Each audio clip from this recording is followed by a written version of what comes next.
By law, it must be made from a grain mix that's at least 51% corn. Distillers often use more for flavor.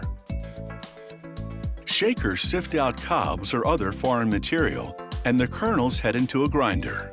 Inside, rollers crush the kernels to release the flavor of the starch. The process leaves larger chunks of the corn germ and husks. Once distilled, these bits will settle out. In separate batches, the machine also grinds malted barley and soft red winter wheat. They cook the corn and blend it with limestone-rich, iron-free Kentucky water.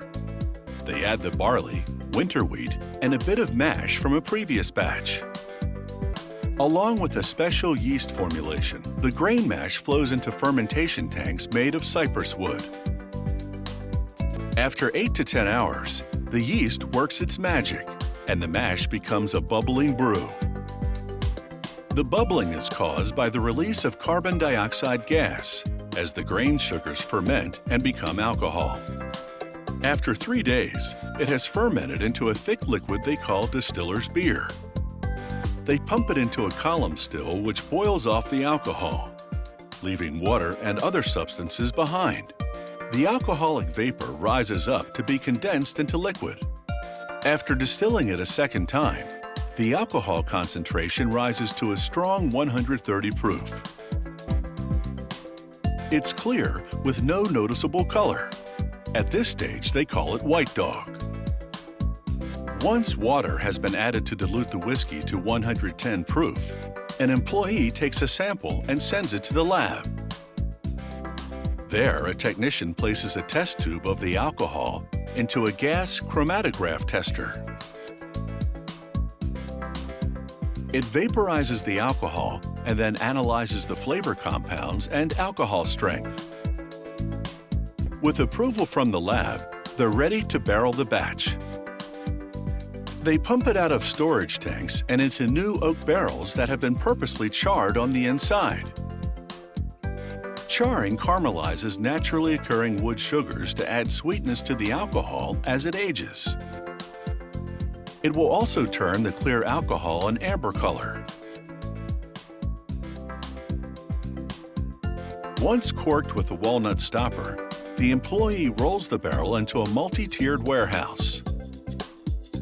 Here, the bourbon will age for many years.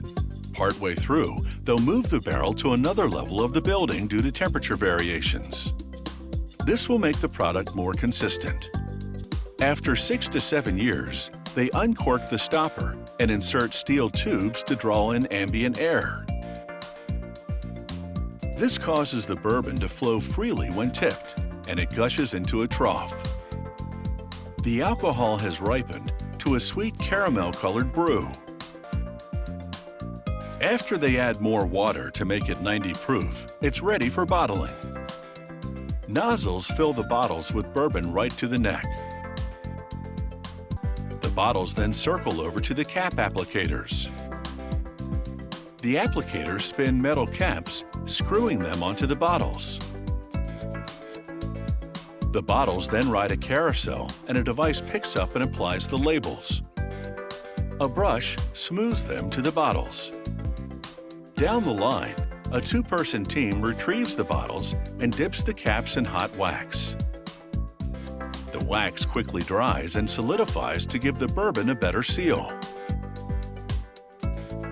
After several years in the distillery, this Kentucky bourbon has come of age. And that calls for a toast.